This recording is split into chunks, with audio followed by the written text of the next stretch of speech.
Okay, middle one. Okay. Good afternoon. If we are all ready, we can start business now. Earlier we start and finish quickly, then we can all go out. Thank you. So, Excellencies and distinguished delegates, ladies and gentlemen, the meeting is called to order. We will now continue our consideration of the agenda item 9A, policy issues for the Asia-Pacific region. The speaker on my list is the distinguished delegate of Tonga, Ms. Etelete Lupe Matato, Assistant Director and Head of Technical, etc., etc. Thank you, Ms. Matato.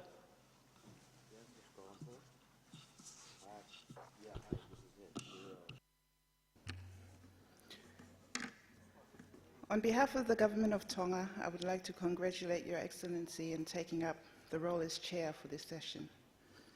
Excellencies, distinguished delegates, ladies and gentlemen, the Pacific Island Development Forum has been a unique platform that brings together Pacific leaders from the public and private sectors and civil society to address sub-regional development changes, as eloquently stated by the Prime Minister of Fiji. People's connections with nature is fast eroding, and it should be a priority to re-establish their connections while respecting island ecosystems. Conservation and sustainable development policies are viewed as important for supporting the national economic and social development priorities, as well as achieving the Sustainable Development Goals. The Government of Tonga is committed to ensure the sustainable use of the environment by enforcing environmental impact assessments. Raising the environmental sustainability of economic development to safeguard the interests of future generations is vitally important. Government recognizes the interdependence of the economy on the environment and how this must be fully integrated in decision-making. The Tongan government responded to the twin challenges of reducing the Tongan contribution to global greenhouse gas emissions and improving national energy security by approving a policy to supply 50% of electricity generation through renewable resources by the year 2020. In this connection, the Government of Tonga is pleased to note that the Commission at its 71st session is considering the establishment of a Committee on Energy. The committee will provide increased opportunities for Pacific member states to engage in dialogues with Asian counterparts in identifying innovative and appropriate sustainable energy policy solutions. In support of the regional work on energy, the Government of Tonga is committed to host the second Asian and the Pacific Energy Forum in 2018. Although the forum is just 3 years away, my government would like to see this ESCAP conference become a platform for new partnerships built to address our shared energy initiatives and challenges. I count on the Secretariat to facilitate the establishment of these partnerships with a view to guide energy development along a path toward the APEF vision of a sustainable, secure, equitable, and cleaner energy future. In this connection, I encourage all members and associate member of ESCAP, as well as donor organizations and international organizations, to participate in the preparatory process leading up to the second APEF in 2018 in Tonga, and seek to forge new means of cooperation that advance our common sustainable energy agenda. As the second most at-risk country in the world to natural disasters and hazards, Tonga needs to be more resilient to protect the livelihood of its people and infrastructure in order to sustain development and achieving national objectives. Tonga faces disaster risk and constant threat from earthquakes, tsunamis, volcanic eruptions, tropical cyclones, and climate change-related events such as droughts, sea level rise, flooding, and erosion of low-lying areas and coral bleaching. Information and communication technology has been a key tool for development in Tonga, as well as in most Pacific Island countries. I would like to commend the work carried out by the Asian and Pacific Training Center for Information and Communication Technology for Development. The program has rolled out in 29 countries in Asia Pacific which includes Tonga. Tonga will continue our collaborative partnership with the APCICT's programs and activities and look forward towards programs that will contribute to disaster risk reduction. Tonga would also like to acknowledge its support to the Sendai Framework for Disaster Risk Reduction 2015 to 2030 in Asia Pacific, the Samoa Pathway, and the inclusion of the maritime transport connectivity for sustainable development. From the deliberations in the last few days from delegates and head of states, it is clear that poverty eradication and sustainable development can only be achieved by safeguarding the environment, protecting our natural resources and ecosystems that sustain human well-being, and mitigating climate change and its impacts. We have recognized the synergies and shared linkages between the post-2015 development agenda and the Samoa Pathway, which provides a window of opportunity to strengthen and focus cooperation between stakeholders in the Pacific in order to meet the development challenges of the sub-region. To conclude, Mr. Chair, the SDGs can be used to scale up environmental action. It was highlighted that Asia-Pacific countries need to build capacity, improve governance, strengthen political commitment for implementing the SDGs. Mainstreaming SDGs in national planning is required, as well as mobilizing financing and enhancing the use and direction of flows of funding are prerequisite for implementation of the SDGs and a transformative post-2015 development agenda. Bilateral and multilateral funding agencies could support countries to align environmental governance structures and financing mechanisms for the delivery of the SDGs and to support countries in their efforts to prepare for the adoption, implementation, and reporting of the SDGs. I thank this distinguished forum for your kind attention. Malo.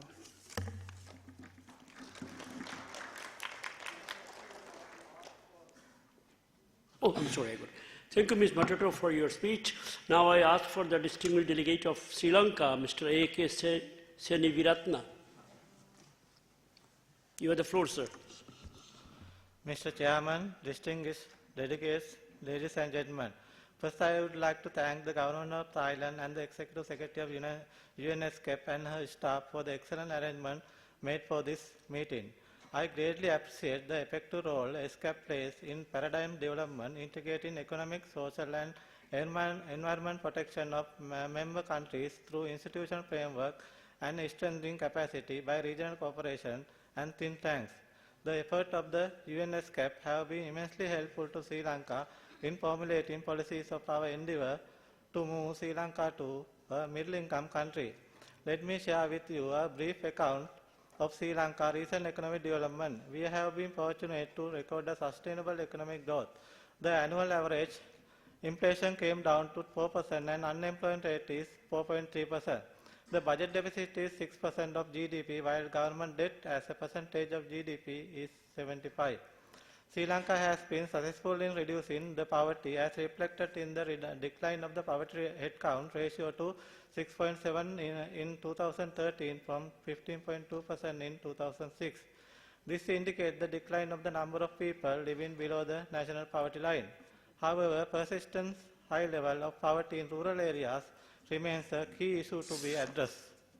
Although Sri Lanka has best nutrition, basic medical care and access to basic knowledge, the country needs to improve on personal rights and tolerance according to the Social Progress Index released in last month. Sri Lanka ranked 88 in the Social Progress Index, which evaluates 133 countries on 52 indicators that measure basic human needs, opportunity, and foundation of well-being.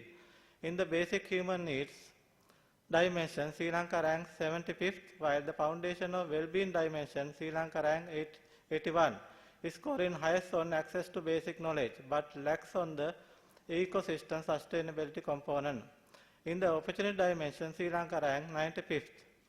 The new leadership of the country envisions a sustainable growth through achieving a lasting peace and reconciliation, strengthening and modernizing legal, judiciary and regulatory framework, improving public access to information, through the establishment of Right to Information Act. The new government has laid out an ambitious reform agenda aimed at improving governance, transparency and accountability and setting up a strong institution to restore good governance, the rule of law and democracy to achieve economic prosperity. Ladies and gentlemen, now I am pleased to give some information pertaining to Sri Lanka's perspective on the UN ESCAP program on regional cooperation on space technology application for sustainable development and disaster reduction, RESAP, which is the UN ESCAP regional program for promoting and facilitating national capacity development of the member countries in harness of the potential of space technology in the diverse area of fields pertaining to sustainable development, including the disaster risk mitigation.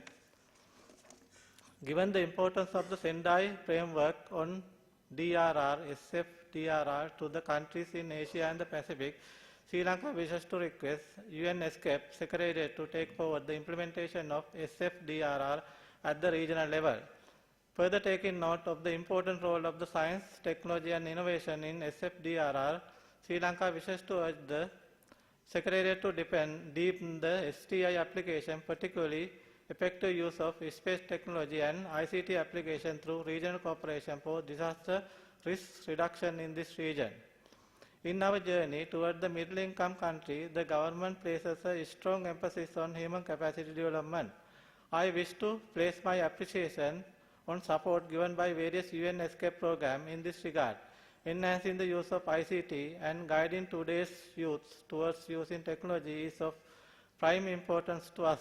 In this regard, support extended by our organizations like UNAPC ICT to Sri Lankan universities and higher education is very much appreciated.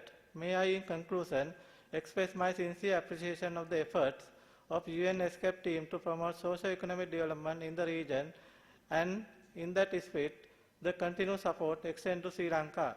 I look forward to further strengthen our partnership in the future. Thank you very much for your attention. Thank you, Mr. Sani Veratna. It's now my pleasure to call upon the distinguished delegation of Iran, Islamic Republic of Iran, AG Mr. Hussein Kamalian. You have the floor, sir. Oh, Iran is not here? Okay, all right. So we would now call upon the distinguished delegation of Papua New Guinea, AG Mr. Vieli Wagi. Mr. Wagi, you have the floor, sir. Iran is not here.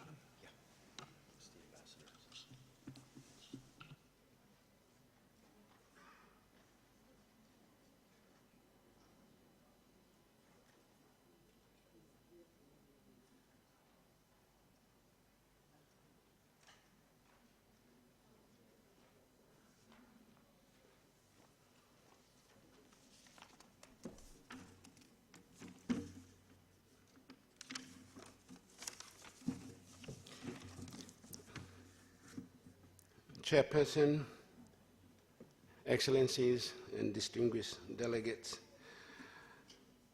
At the outset, I would like to join the previous speakers to express my delegation's gratitude and appreciation to the Government of Thailand and ESCAP Secretariat for hosting the 71st Commission session. And we also convey our congratulations on your election as a chairperson of the session. My delegation is confident that under your very able leadership, supported by Her Excellency the Executive Secretary and her team, this year's Commission session will be a success.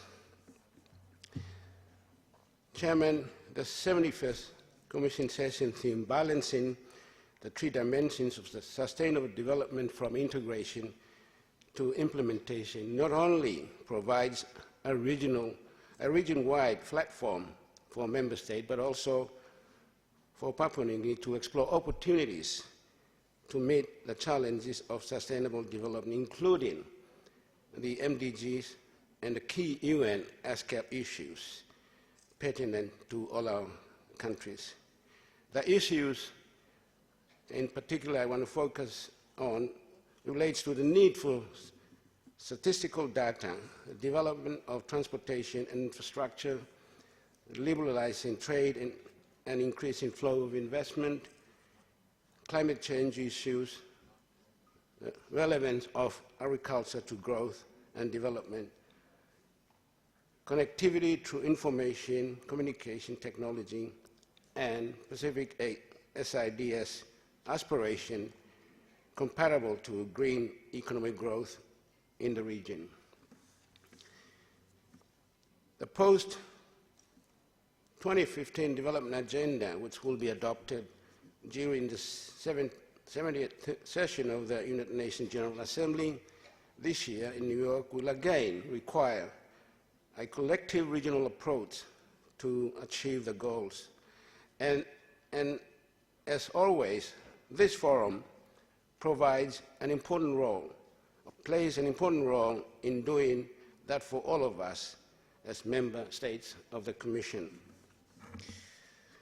Chairman, I'm pleased to note that through the implementation period of the development goals, Papua New Guinea has developed a long-term development framework, Vision 2050 framework, that sets out the overarching goal of improving human development and also to implement Vision 2050 PNG strategic plan for year 2011 until this year sets out sectoral targets and indicators to be achieved. We have also realigned our official development assistance program with donor partners that assisted PNG to progress implementation of national development priorities in order to achieve the MDG targets. Chairman, having said that, let me just highlight some of the agenda issues that are pertinent to our region from PNG's perspective. I'm pleased to note that as an integral part of the government plans and programs for development, we have given priority to addressing many of these sustainable development issues on our agenda through structural reforms and sound macroeconomic policies. The massive increase in foreign direct investment in the country, especially in the development of minerals and energy sector, such as the multi-billion-dollar LNG project that commenced production and export in 2014. This has resulted in Papua New Guinea achieving and continues to experience strong growth in gross domestic product over the past 14 years. The export of agriculture commodities, processed or raw materials have also contributed to the economic growth of the country during the same period. The challenge, Mr. Chairman, for Papua New Guinea is to translate these revenues into pragmatic result and carry out implementation at the national goal to achieve more inclusive growth that will improve the lives of the rural people, making up majority of the population. Some of these challenges Papua New Guinea is giving priorities are, firstly, transport and infrastructure development. Like other developing countries in our region, Papua New Guinea is confronted with many of the challenges to develop appropriate and adequate transportation infrastructure that is absolutely vital to connecting the people and easing the mobility of goods and services. The geographical constraint and social issues resulting from complex land tenure systems, the national transportation connectivity still remains a major challenge for our country.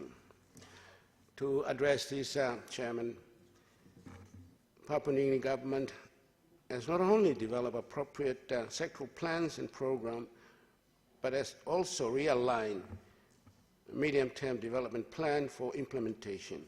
Today, the government is focusing on development of 16 priority national highways in the country, and substantial budget resources have been appropriated over the past years. On facilitating and promoting trade and investment, Chairman, aware of the enormous challenges in the area of trade and investment in relation to financial needs, food shortages, fuel crisis, and value chain disruption as a result of natural disasters and climate change, PNG government has initiated appropriate trade and investment facilitation arrangement, such as entering into bilateral investment promotion protection agreement, as well as the double taxation treaty with the other countries. PNG has also introduced online business registration to attract investment from other countries to do business in Papua New Guinea. Chairman, on climate change, especially affecting the agriculture development, Papua New Guinea, in response to the global resolution on climate change, has put in place a climate-compatible development plan to mitigate the effects of climate change, and the National Protected Area System policy to protect the unique biodiversity available in the country. In line with this, PNG's focus is on developing the blue economy in a sustainable manner. It is a global issue that the Pacific Island developing countries, including PNG, will need collective efforts to regain environmental and economic development balances and to pursue a sustainable development path. As such, PNG government has put in place responsible sustainable development framework and continues to transform the agriculture sector by reviewing policies and, where appropriate, amending existing legislation. Chairperson, another issue that the Commission has been dealing with is the relevance of information and communication technology, which we have agreed over the past few days, plays a significant role in enhancing social cohesion, integrating global trade, and accelerating economic growth. In 2010, PNG government introduced the national policy on ICT to meet these challenges. The successful implementation of the policy has dramatically increased the expansion of infrastructure rollout services, reaching many parts of the country and reducing the digital divide and connectivity gaps. PNG recognized that competition alone cannot achieve the objective to increase access to telecommunications and ICT services in the rural areas. In this regard, and with the support of donor partners, the government has introduced a policy to promote universal access scheme through public-private partnership program aimed at extending infrastructure network and services to the remote rural areas of the country.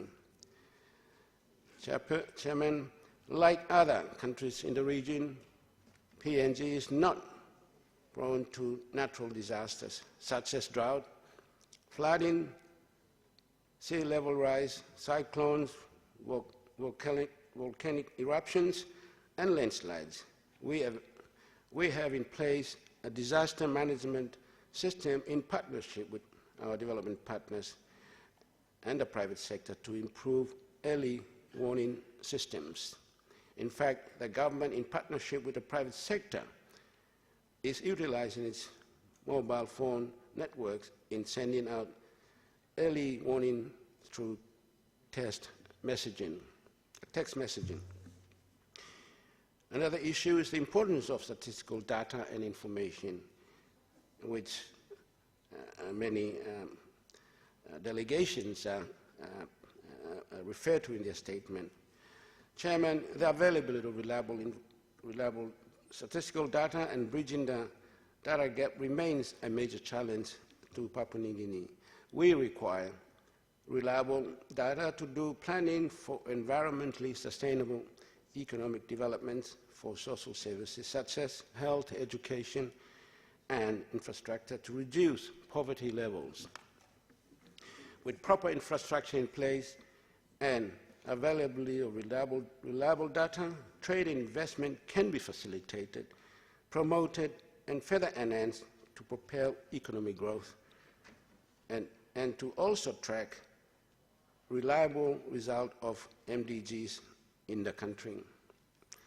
In this regard, PNG government is rolling out national identity project to address the concerns, and upon completion will be used to roll out a pension program for disability and elderly people. Chairman, Papua New Guinea has made considerable progress in the implementation of the UNCRPD, and we have developed the National Disability Policy for 2015 to 2025, which provides an overall guidance towards the implementation of the UNCRPD. In this connection, Papua New Guinea welcomes the region's effort to establish the ESCAP Disability Center. As a step forward, PNG this year endorsed the sign language to be the fourth official language of the country. It also provides annual budgetary support to the women activities in all sectoral programs. Regional cooperation, as it relates to small Pacific Island countries. Chairman, in full support of the statement by all our leaders in the last few days I have made during this session, PNG is committed to Pacific Seeds aspirations, and we welcome the support of the member countries and ESCAP on the implementation of the Samoa Pathway for Sustainable Development of Small Island Developing States. Also connected, we welcome the recent adoption of Sendai Framework for Disaster Risk Reduction 2015 to 2013 as a global commitment to protect development gains from the adverse effects of natural disasters. Given their high vulnerability, the small island developing states in the Pacific would need the specific support to fully implement Sendai Framework. In this connection, like others, we would like to request ESCAP to facilitate regional cooperation and advisory services to further enhance the disaster risk reduction capacities of Pacific countries, including the application of space technology and geographical information systems. Strengthening of the work of ESCAP is another issue. Chairman, many of us gathered here in the last few days recognize the need for further strengthening the work of the United Nations, in particular ESCAP, to take account of the changing circumstances under which it operates and the emerging challenges that it must address. In this regard, Papua New Guinea is committed to support the work the Governing Council, in particular, are doing, and hence will provide its contribution to ESCAP in the immediate future. All in all, we commend the Executive Secretary for the ongoing administrative and institutional reforms to improve the efficiency of ESCAP to better serve the Member State. In conclusion, Chairman and Excellencies, as we begin work towards implementing the post-2015 development agenda, I am confident that the member countries remain together in the hope for a balanced and more sustainable world that interlink the three dimensions of sustainable development. Thank you. Thank you, Excellency, for a very significant contribution. May I now call upon the distinguished delegation of Islamic Republic of Iran, HE Mr. Hussein Kamalian. You have the floor, sir.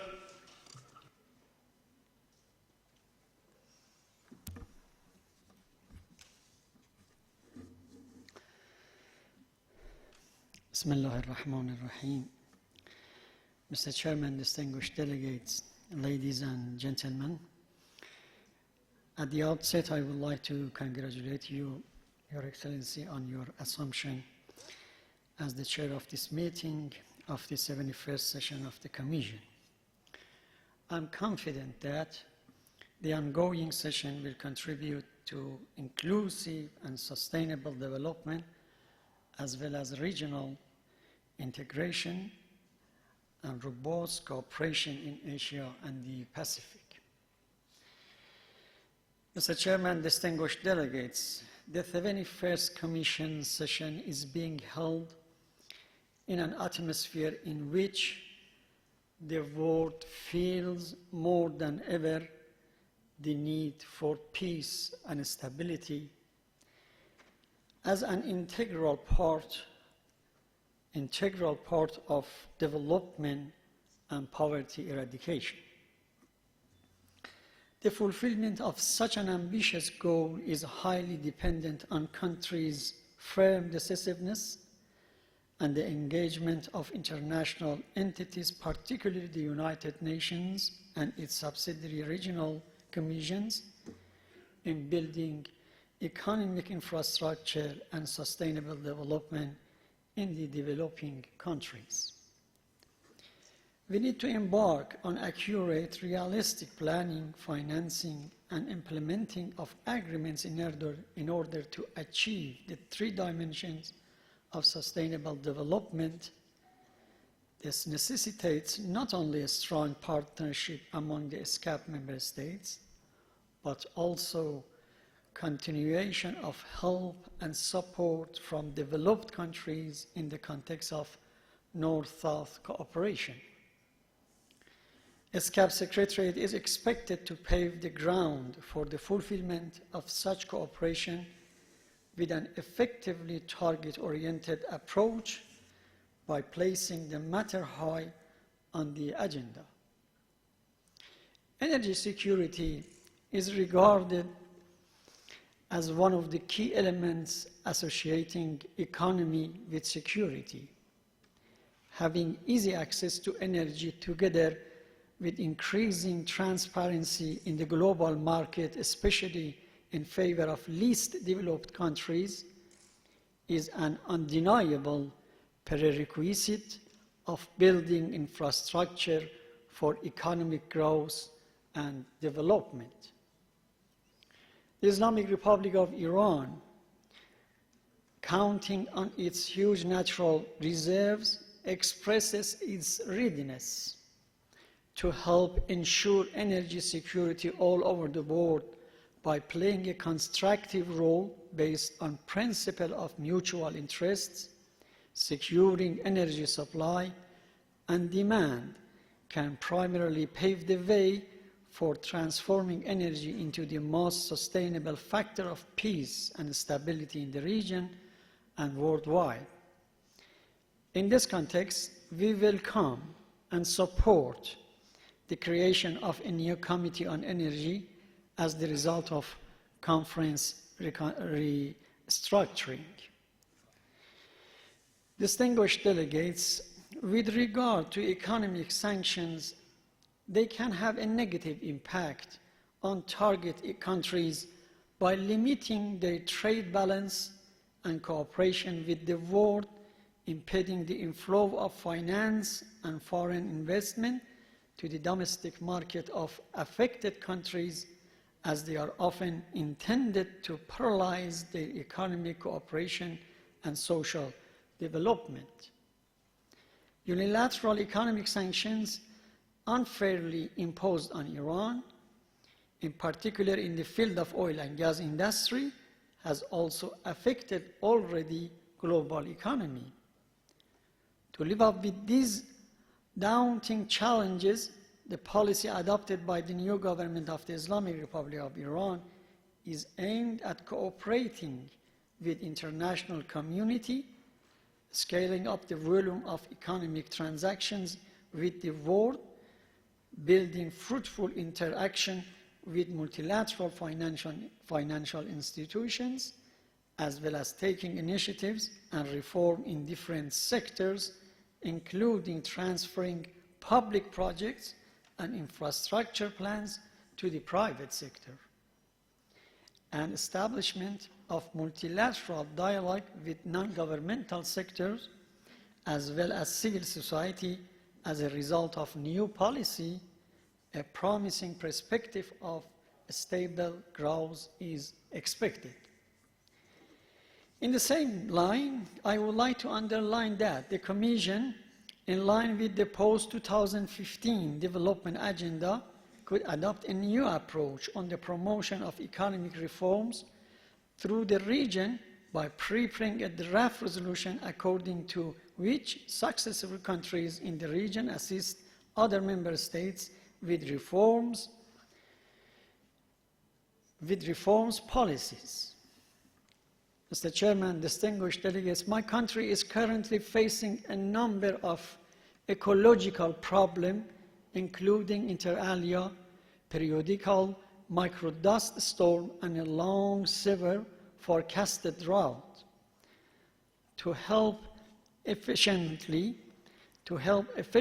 address this challenging issue, relevant solutions and initiatives by related agencies, high-tech companies, or by member states is warmly welcomed. Furthermore, since the UNESCO Tehran Cluster Office has opened in place a Center of Water Resources Management in dry and semi-dry zones, we call upon ESCAP to foster scientific cooperation in this respect, and notably when it comes to the management of underground water resources to help reduce the problems of rainfall shortage. Mr. Chairman, ladies and gentlemen, lastly, on behalf of my government, I would like to take this opportunity to offer my deepest condolences to the government and people of Nepal, who have experienced painful moments following the recent deadly earthquake, which brought about thousands of casualties, injuries, leaving hundreds of thousands of people homeless. In this context, in a region prone to frequent disaster, the Asia-Pacific Center for Development of Disaster Information Management, APDIM, while being established and operationalized, will contribute to realization of sustainable development goals as it can relieve pains and mitigate infrastructural damages left behind natural disasters. To this end, the government of the Islamic Republic of Iran, in cooperation with the Secretariat, has taken key steps toward this implementation of the Commission Resolution 67/4 on the establishment of APDIM. Here, I would like to express our sincere appreciation to Dr. Shemshad Akhtar, the Executive Secretary of ESCAP, and her dear colleagues for their support and guidance. Fortunately, after extensive consultation and receiving support from all the member states, the draft resolution to establish APDIM is being put forward by the working group on draft resolution to the 71st Commission session for its due adoption. I would like to thank for all invaluable support and co-sponsorship that the draft resolution has received. On behalf of my government, this Delegation 6, the continued invaluable support of all member states as they establish and put into operation of APTIM as a regional center for reducing risks and damages of disasters in Asia and the Pacific. Thank you, Mr. Chairman. Thank you, Excellency. May I now call upon the distinguished delegation of Philippines, Mr. Edgar B. Badayots. You have your floor, sir.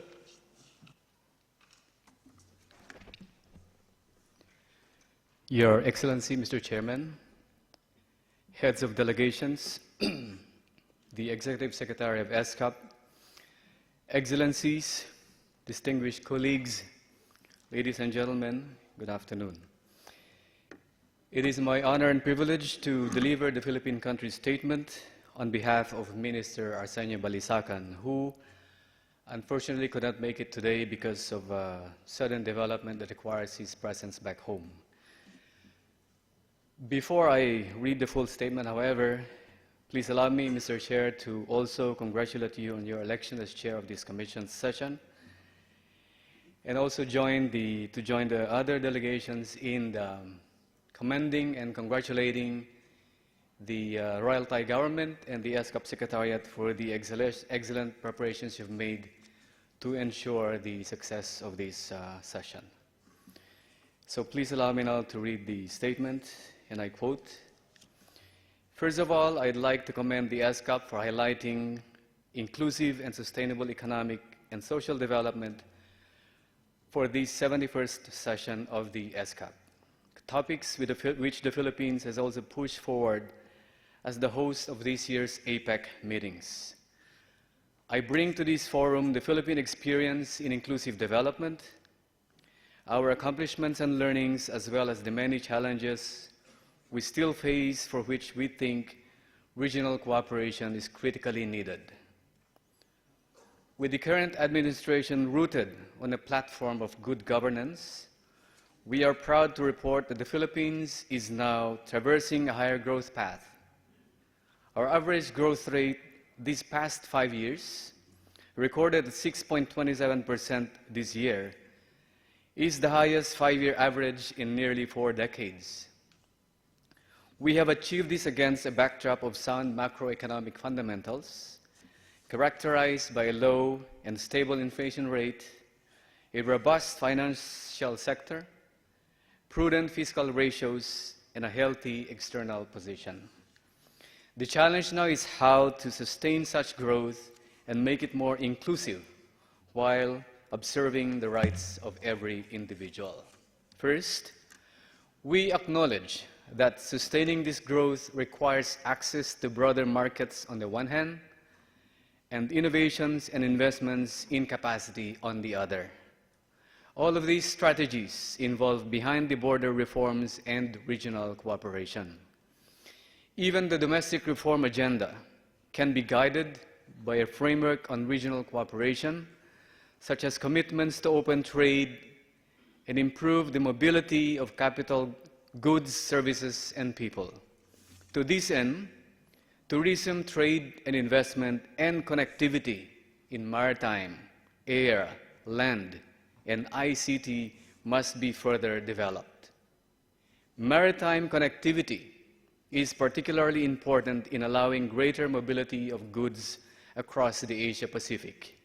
To achieve this, Mr. Chair, it is imperative that there be firm regional commitment to freedom of navigation and the rule of law. There should also be a greater cooperation framework on the protection of migrants. We should recognize that while migrants contribute to the economic development of both sending and receiving countries, the phenomenon of temporary or permanent migration could also give rise to negative social consequences. At the very least, countries should promote greater adherence, accession, or ratification of international legal instruments establishing minimum standards, including the UN Convention on the Protection of the Rights of Migrant Workers and members of their families, and the UN Convention Against Transnational Organized Crime and its accompanying protocols. Mr. Chair, distinguished delegates, sustaining the growth momentum also requires building economic resiliency. The Philippines is among the most disaster-prone countries by virtue of its location. Just about a year and a half ago, we were hammered by the strongest recorded cyclone to ever make landfall. While the economic impact has been slight, the social consequences were devastating. Moving forward, we deeply recognize the need to have a better way of dealing with natural hazards, for which disaster preparedness would be the best. We will need high-resolution geohazard maps, risk assessment, advanced warning signals, and so on. Some countries are already equipped with these, and we need to have a framework within which such information and technologies could be shared. Resettlement may be required, both before and after a disaster strikes, but this entails huge financial resources and could compromise fiscal sustainability unless other means of financing settlements are introduced. Making growth inclusive remains our biggest challenge. And although we have reduced the unemployment rate to 6.8% in 2014 from 7.3% in 2010, poverty incidence has not declined substantially. Using our nationally defined poverty line, poverty headcount went down from 27.9% during the first semester of 2012 to 25.8% in 2014. To be sure, we know that sustained growth will eventually benefit the poor. For many countries in the region, there is the looming threat of the middle income trap. Hence, we would like to request ESCAP for guidance to help middle-income countries from falling into or escaping from the middle-income trap. Finally, Mr. Chair, distinguished colleagues, for growth to be inclusive, the poor must have the capability to participate in the growth process. We are trying to accelerate the poor's participation by deliberately addressing the constraints they face. We have systematically categorized these constraints according to the province or residence of the individual. Accordingly, we have included spatial and sectoral dimension to government programs, activities, and projects to address these constraints. We have organized summits in each of the priority provinces, bringing together the central and local governments, private sector, and people's organizations. The objective is to identify the factors that constrain the private sector from engaging more with the poor, either as sources of raw materials or labor. Government is then able to focus its interventions to address these constraints, thereby reducing the transaction costs, so to speak, in dealing with the poor. We have just rolled out this program in the first quarter of this year, and we will be happy to present its results in next year's ESCAP meeting. In conclusion, Mr. Chair, distinguished delegates, the task before us is far from over. We realize that many of our MDGs have not yet been achieved, and even then, we are also committed to the post-2015 Sustainable Development Goals.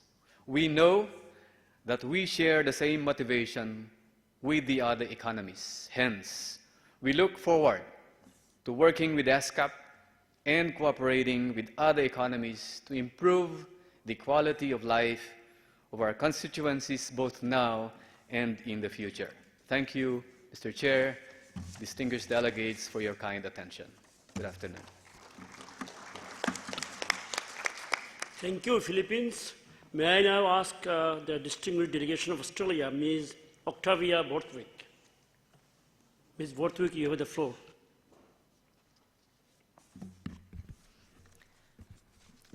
Thank you, Deputy Executive Secretary, Mr. Chairman and distinguished colleagues. Australia is very grateful for Thailand's hosting of this, the 71st session of the United Nations Economic and Social Commission for Asia and the Pacific, and for Dr. Shamshad Akhtar and the ESCAP Secretariat's ongoing support to Member States. Australia welcomes the theme for this year's Commission session, balancing the three dimensions of sustainable development from integration to implementation. With July's Financing for Development conference in Addis Ababa coming up fast, the post-2015 development agenda to be launched in September in New York, and a new global climate agreement at the UN Climate Conference in Paris at the end of this year, I have little doubt that in time 2015 will come to be viewed as a pivotal landmark year for sustainable development. It is timely, therefore, that we consider as a whole the economic, social and environmental dimensions of development and how they shape the development challenges of the Asia-Pacific. In our view, the post-2015 development agenda must focus global efforts on sustainable economic growth and poverty eradication. The new agenda should give more attention to the drivers of economic growth, including trade, the private sector, infrastructure investment and jobs, and equally importantly, gender equality. Gender equality, as well as women's and girls' empowerment, is imperative for the realisation of sustainable development, inclusive and effective institutions, and peaceful societies where the benefits of growth are shared by all. We must find new and more creative ways to deal with the challenges a more complex and multi-layered development context presents. In March, the Australian government launched Innovation Exchange, which aims to catalyse and support innovation across the Australian aid program and come up with the best and brightest and most practical ways of solving development problems. We will collaborate with new partners, including in the private sector, to find innovative approaches to deliver the best, most effective, sustainable and transformative aid program that we can deliver. The initiative includes a specific project, Seed Pacific, to harness the collective power of business and society to help solve critical development challenges in the Pacific. Sustainable and inclusive private sector-led growth that creates jobs, provides public revenues and reduces poverty does not just happen.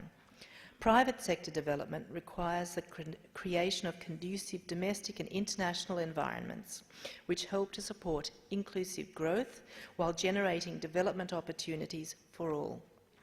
In developing countries, the private sector generates 90% of jobs, funds 60% of all investments and provides more than 80% of government revenues.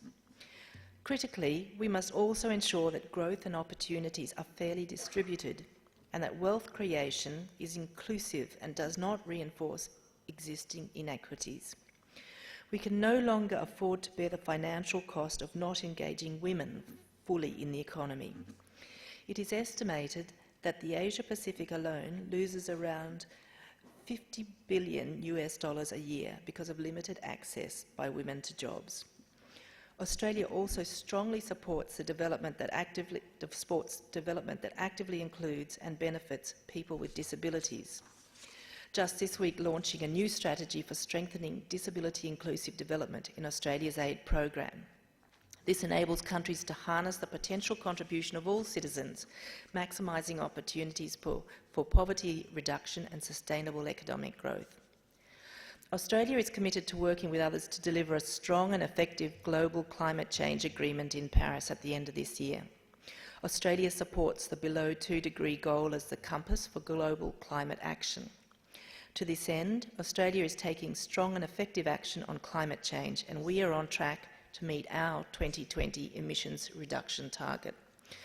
Australia is also supporting other countries in the region to reduce emissions, build resilience to climate-related shocks, and to manage climate change impacts in ways that support economic development. Australia pledged $200 million to the Green Climate Fund, GCF, over 4 years, and we continue to support efforts to build developing countries' resilience and capacity to adapt to climate change through our aid programs, especially in the Asia-Pacific. Australia recognises that the impacts of climate change are priority issues for many developing countries, including Pacific Island countries. We will continue to work with Pacific partner countries and regional organisations to build resilience and manage the impacts of climate change on economic development, and to support key regional programs that promote resilient economic growth, for example, through support to meteorological services. We also recognise that credible and accessible data helps governments formulate and evaluate evidence-based policies and empowers the private sector to seek opportunities, expand their businesses and fuel growth. Australia remains committed to building the statistical capacity of our ESCAP partners in the region, particularly through improvement of civil registration and vital statistics systems and economic and social statistics more broadly.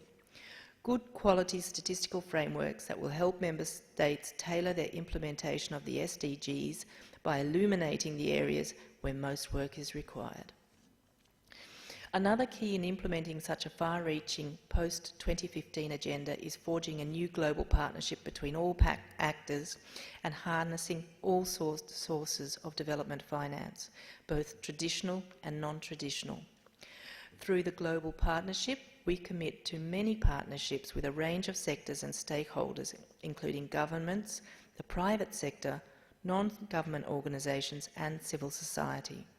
It is the cooperation between this breadth of contributors that will make the agenda truly transformational, and the culmination and combination of their efforts that will make the ambitious Sustainable Development Goals achievable in our region. Through the global partnership, we also commit to how we will deliver our sustainable development results. Principles that should guide our cooperation in the post-2015 agenda include development effectiveness, national ownership of development priorities, a focus on development outcomes, and mutual accountability and responsibility. Australia remains committed to delivering a compelling post-2015 development agenda that focuses global efforts on economic growth and poverty reduction. We look forward to continuing to work and cooperate with Member States in our region, the Executive Secretary and the Secretariat, to help bring prosperity and opportunity to all the peoples of the Asia-Pacific. Thank you.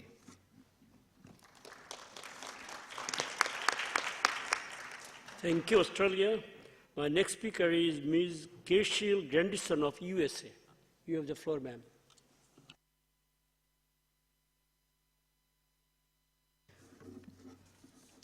Mr. Chairman, distinguished delegates, ladies and gentlemen, as a Pacific nation, the United States remains strongly committed to the development, sustainability, and prosperity of the Asia-Pacific region.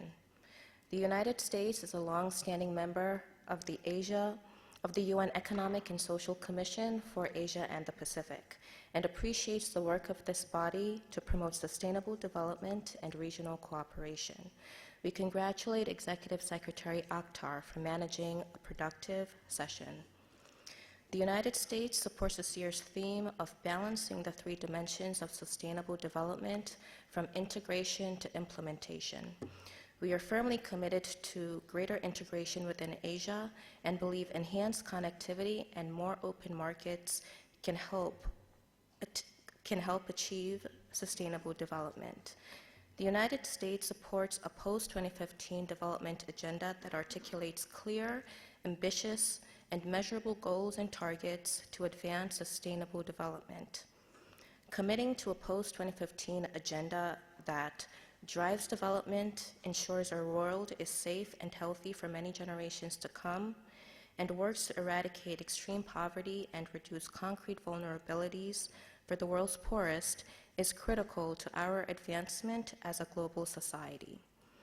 We continue to support this agenda and its universality at the highest levels and are pleased with the progress that we have made over the past 2 years toward developing this agenda. We believe credible and clear post-2015 targets will give us a stronger basis to mobilize a full spectrum of actions and investments from public, private, and domestic resources to pull people out of poverty. We appreciate the positive engagement of all member states to work together to support the work of ESCAP. Toward that end, we welcome a review of the Commission's conference structure. In an era of financial constraints, we must carefully weigh the impact of increasing demands on ESCAP and its capacity to meet new responsibilities. The burden is on us as members to protect ESCAP's core mandate and niche capabilities to ensure the Commission's effectiveness and credibility. We note the Office of Internal Oversight Services report highlighting the tension between ESCAP's growing commitments and its limited resources. We must prudently consider new commitments for ESCAP in light of competing demands and factor in sustainable funding, especially including extra budgetary resources, to enable ESCAP to effectively respond to member state requests. While we note the work of the regional institutes and the creation of the new Asian and Pacific Center for the Development of Disaster Information Management, the independent evaluation report on the new center sensibly stressed that the financial responsibility of the center should be borne by the host government. The United States believes that all regional institutes should be funded solely from extra budgetary sources. We should all make sure that ESCAP's general budget is maintained for use for the Commission's primary responsibilities. The United States remains committed to working with Asia-Pacific economies to promote sustainable economic growth and prosperity. Sustained and inclusive economic growth is critical in laying the foundation for meaningful results, whether in alleviating poverty, providing job opportunities, tackling environmental challenges, or improving education. Pursuing inclusive growth for all populations is a key element of a 21st century economic agenda.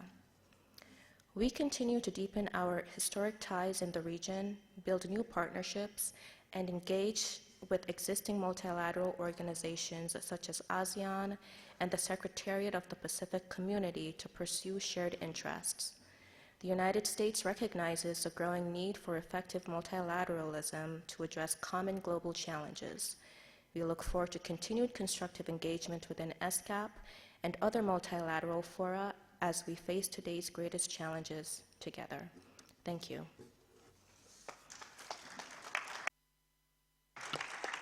Thank you, USA. May I now ask the distinguished delegation of France, Mr. Rodolphe Sambou, to come to the podium, please. Thank you.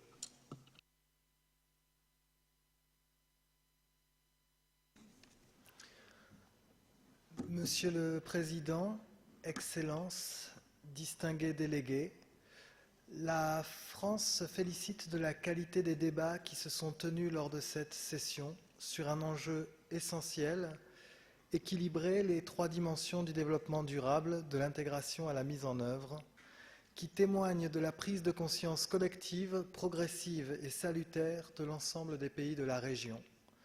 Permettez-moi d'insister sur un point, celui de la préservation de l'environnement. En décembre, la France accueillera la 21e conférence des Nations Unies sur le changement climatique. Notre objectif est de parvenir à un accord universel, différencié, juridiquement contraignant, limitant l'élévation de la température moyenne de la planète à 2 degrés ou 1,5 par rapport au niveau pré-industriel. Il est inutile de rappeler les conséquences désastreuses du non-respect de ces seuils, car la région les connaît trop bien. Sécheresse, typhons, disparition de certains territoires, effets dramatiques sur la santé publique et la sécurité, des coûts considérables pour nos économies, des menaces envers la paix, avec des risques accrus de conflits pour les ressources rares et des mouvements massifs de population, source de tensions sécuritaires. Notre responsabilité est grande, car nous sommes la première génération à prendre pleinement conscience de la gravité du problème, mais la dernière à pouvoir encore agir efficacement. C'est pourquoi la COP 21, qui se tiendra dans moins de 200 jours, constitue une échéance cruciale pour notre avenir commun. La tâche est très complexe. Il s'agit de mettre d'accord 195 pays sur des sujets majeurs qui engagent leur développement à long terme. Notre rôle, en tant que présidence de cette conférence, c'est d'écouter chacun, de faire converger les points de vue, de faciliter les compromis, tout en conservant un niveau élevé d'ambition, car sans accord ambitieux, nous ne serions pas à la hauteur des enjeux. L'objectif, si on le résume, consiste à définir une trajectoire mondiale crédible de transition vers des économies moins consommatrices en carbone. Elle repose sur 4 piliers. Le premier, un accord intergouvernemental, universel, différencié et juridiquement contraignant. Le deuxième, des contributions nationales, c'est-à-dire des engagements prévisionnels de tous les États, à la fois sur la réduction des émissions de gaz à effet de serre et sur l'adaptation aux effets du dérèglement climatique. Le troisième, un volet financier et technologique essentiel pour garantir l'efficacité et l'équité de l'accord. Enfin, et c'est une innovation par rapport aux négociations précédentes, des engagements complémentaires des acteurs non gouvernementaux, les villes, les régions, les entreprises, les associations et la société civile. Nous comptons sur la pleine mobilisation des pays de la région pour la réussite de cette conférence. Je vous remercie.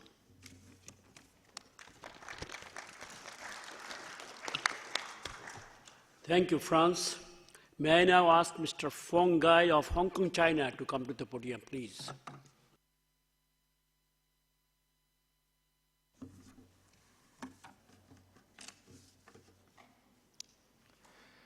Your Excellency, the Chairman, Deputy Executive Secretary, distinguished delegates, ladies and gentlemen, a very good afternoon.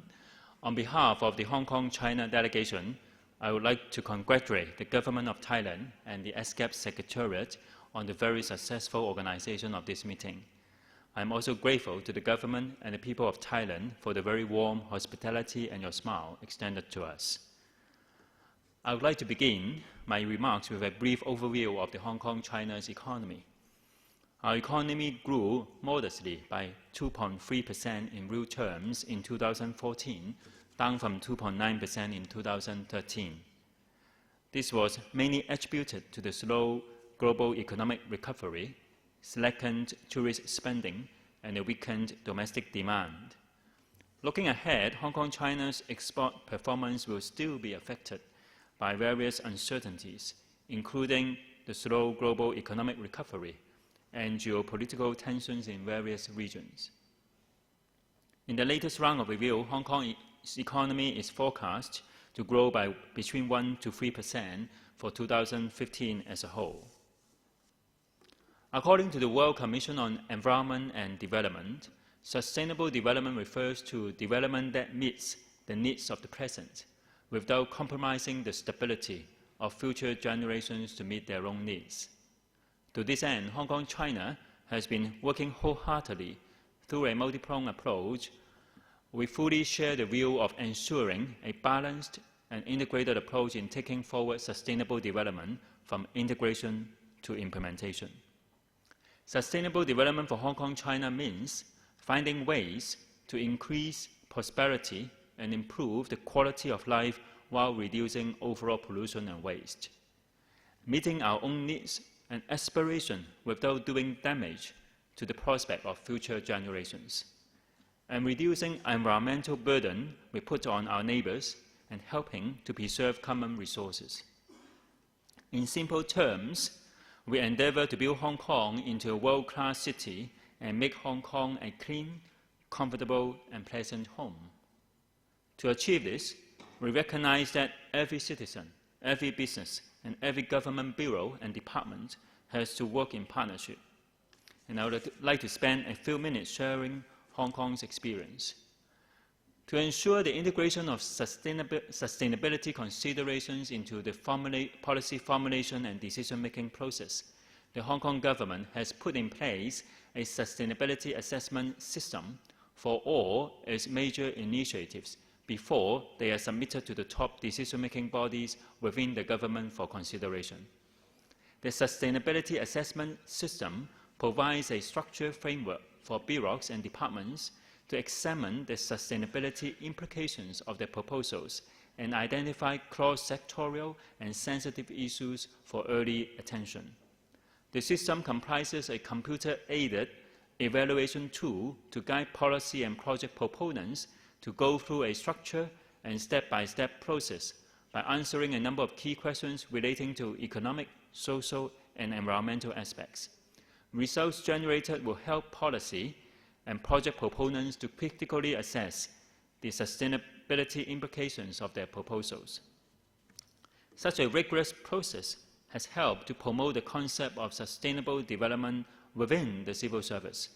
It has also raised the awareness of colleagues about the importance of integrating sustainability consideration into their policy formulation. And let me share with you some major initiatives which we have implemented to ensure sustainable development. Under the Hong Kong Blueprint for Sustainable Use of Resources 2013 to 2022, we have mapped out a comprehensive set of strategy, targets, policies, and action plans for waste management for the coming 10 years. Our aim is to reduce the per capita disposal rate of municipal solid waste by 40% by 2022. We have also taken actions to protect the marine environment by implementing pollution control strategies and planning and development sewage infrastructure to prevent significant adverse impact to ecosystems. To combat land-based water pollution, we continue to enforce the Water Pollution Control Ordinance and implement sewage programs, including the Harbour Area Treatment Scheme. Among others, the scheme involves the implementation of an integrated sewage system for collecting sewage generated around the Victoria Harbour for centralized treatment before disposal. We have established water quality objectives to protect Hong Kong's marine waters. Our aim is to achieve and maintain the water quality by implementing various measures, including development planning, controlling pollution sources, expanding waste sewage collection systems, improving sewage treatment facilities, implementing extensive monitoring plans to track water quality, and collaborating with authorities in Guangdong Province of mainland China to protect shared water bodies.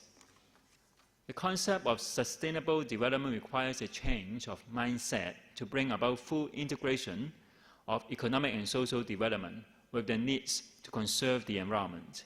We fully recognize that government's efforts alone cannot build a sustainable society. Sustainable development requires the government and all sectors of the community to work hand in hand. We have therefore been establishing close contacts with non-government organizations both locally and overseas, with a will to delivering the message of sustainability to the wider community through international symposia, roving exhibitions, and presentation at public fora. In closing, I would like to thank the Commission for giving me this opportunity to share with you our efforts in taking forward the initiatives of sustainable development in Hong Kong. Looking ahead, building on the results, experience, and feedbacks from the public on the above initiatives, Hong Kong, China will continue to spare no effort to work towards the goal of ensuring sustainable development. And we look forward to working closely with ESCAP and the members in building a more sustainable environment for us and our future generations. Thank you.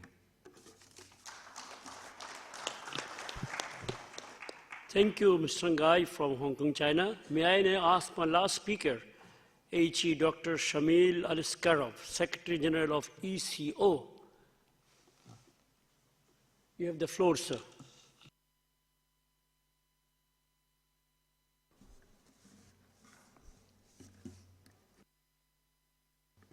Thank you, Mr. Chairman. Mr. Chairman, Excellencies, distinguished delegates, ladies and gentlemen. It is indeed a great honor for me to address this August gathering at the 71st session of the ESCAP. I would like to express my sincere appreciation to the ESCAP for inviting our organization, which is Economic Cooperation Organization, ECA, to this important event. I also wish to bring on record my gratitude to the Government of Thailand for their warm hospitality. As the largest and most inclusive intergovernmental platform for regional consensus building, ESCAP continues to make invaluable efforts for promoting sustainable development in the large Asia-Pacific region. The theme for this year's session, balancing the three dimensions of sustainable development, from integration to implementation, has been aptly defined and addresses a crucial factor for achieving a more sustainable future for the Asia-Pacific region and beyond. As we prepare to define and adopt a new global development agenda, it is of utmost importance to promote a balanced approach towards the economic, social and environmental aspects of sustainable development, recognizing their interdependence and interlinkages. Excellencies, ladies and gentlemen, it is encouraging to note that the Asia and the Pacific region has performed better than others in making progress towards the Millennium Development Goals. Nevertheless, there still exist daunting challenges ahead of us. Many people in the region are still living in extreme poverty. They do not have access to clean drinking water and energy services, etc.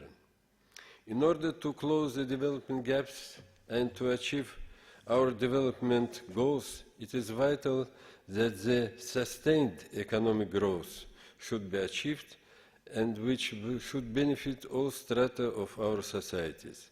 This growth should be sustainable, inclusive and employment generating, and should be based on the interrelating goals of economic development, environmental sustainability and social inclusion in a balanced and effective manner.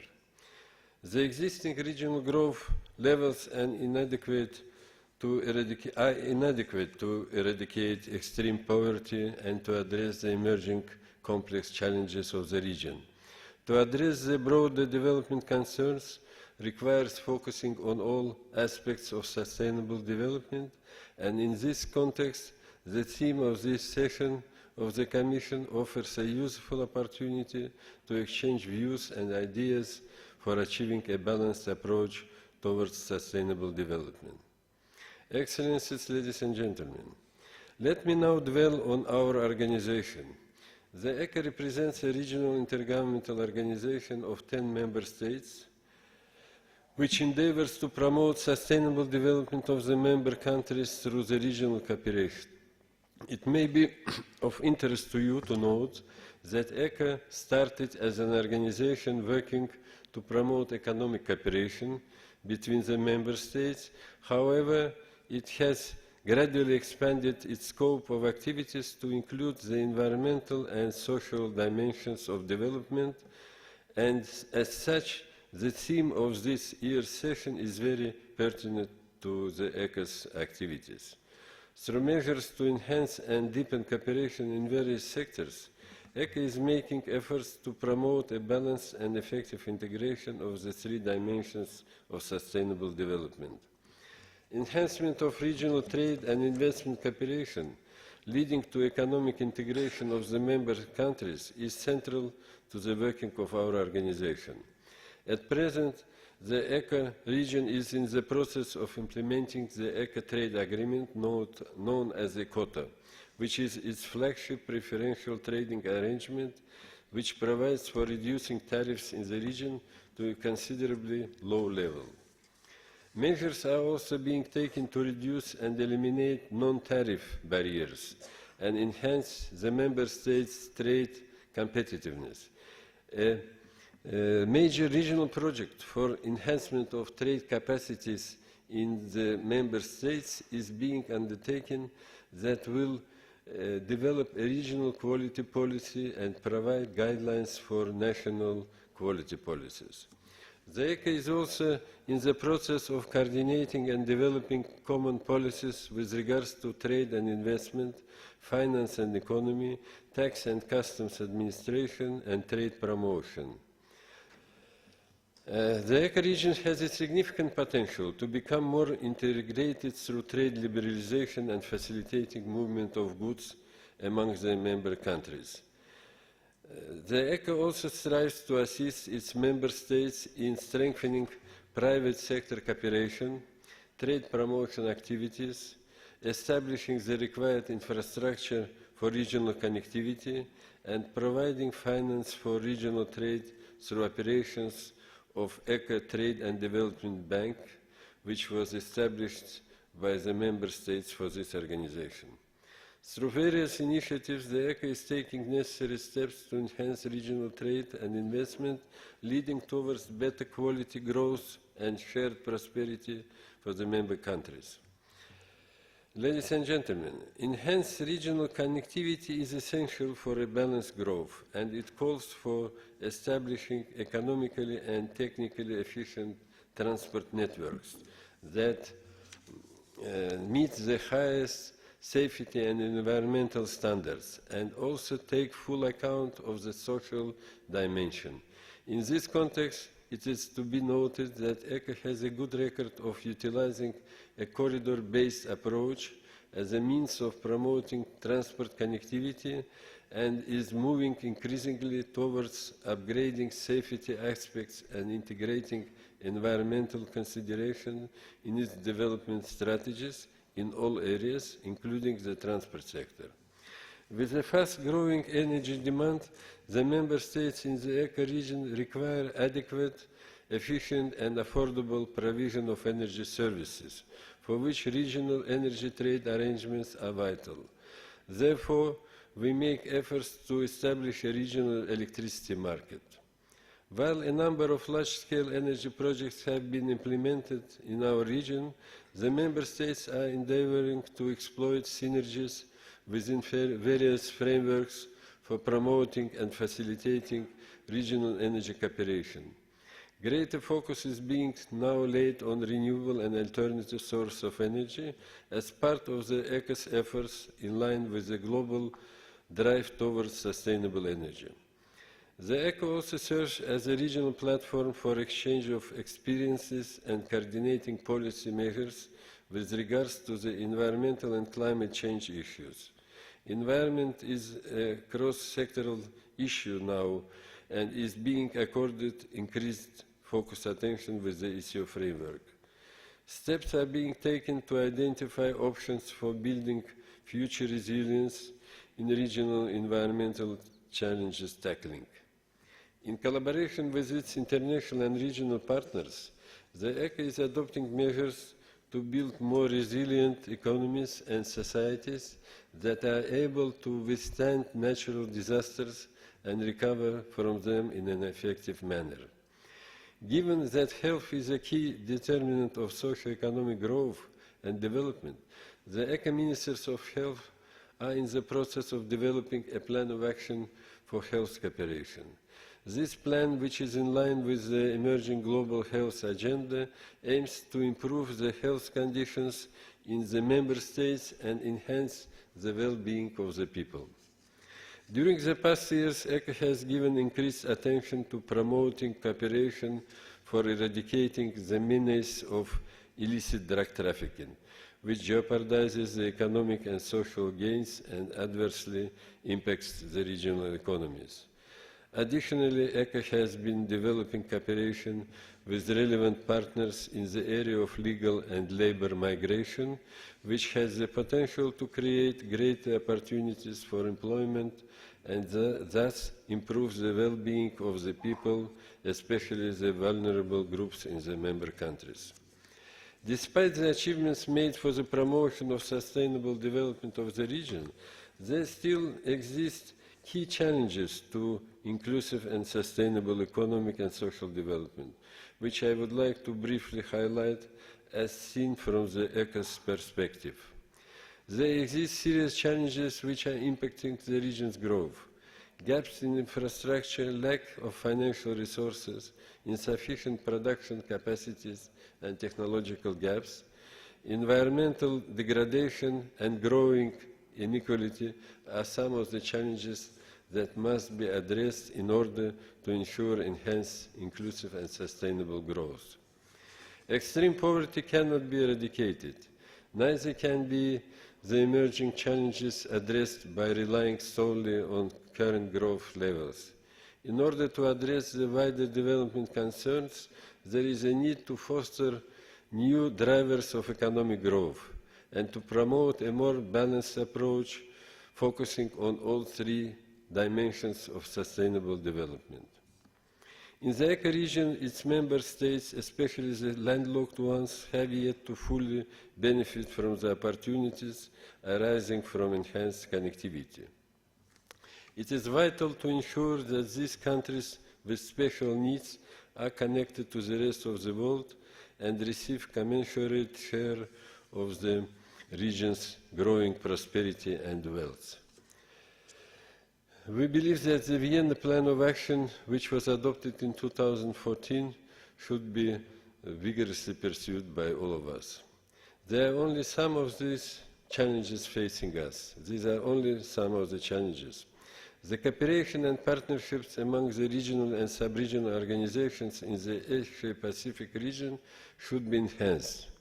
We wish ESCAP to lead the process of exchange of best experiences between the sub-regional organizations. The ESCAP's membership is a diverse collection of nations with varying stages of development. This diversity should enable the regional members to benefit from other strengths for achieving higher growth and shared prosperity. The ESCAP remains a valuable partner in promoting intra-regional collaboration to advance our common goals, with which the ECA will continue to engage constructively in order to achieve the goal of a more connected and prosperous region.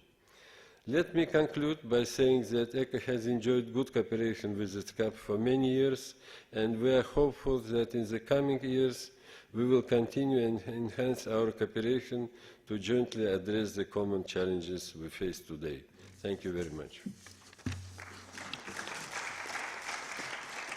Thank you, Dr. Aliskarov, and that concludes my list of speakers for now. Thank you, Mr. Chair. I just have a quick announcement regarding the documentation for this afternoon's adoption of the report. Yesterday evening, we circulated the following documents: ESCAP/71/L.4 through L.17, and those were the draft resolutions that are under consideration by the Commission this afternoon. Late this morning, we circulated the draft report itself, the statement of program budget implications, and also the draft decisions for the consideration of the Commission. These documents are respectively ESCAP/71/L3, L3/Add1, and 71/L18/Revision1. So I hope all delegations do have a complete set. We did come by and put on everybody's desk these last three documents that were issued today. If you do not have one, please let us know and we'll facilitate you getting one. Thank you very much, Mr. Chair. Thank you, Excellencies. I think we all need a break now, so we'll have a sweet break for about 50 minutes? Oh, 3:45. It's very near 3:45 already. Okay, 10 minutes maybe. Thank you.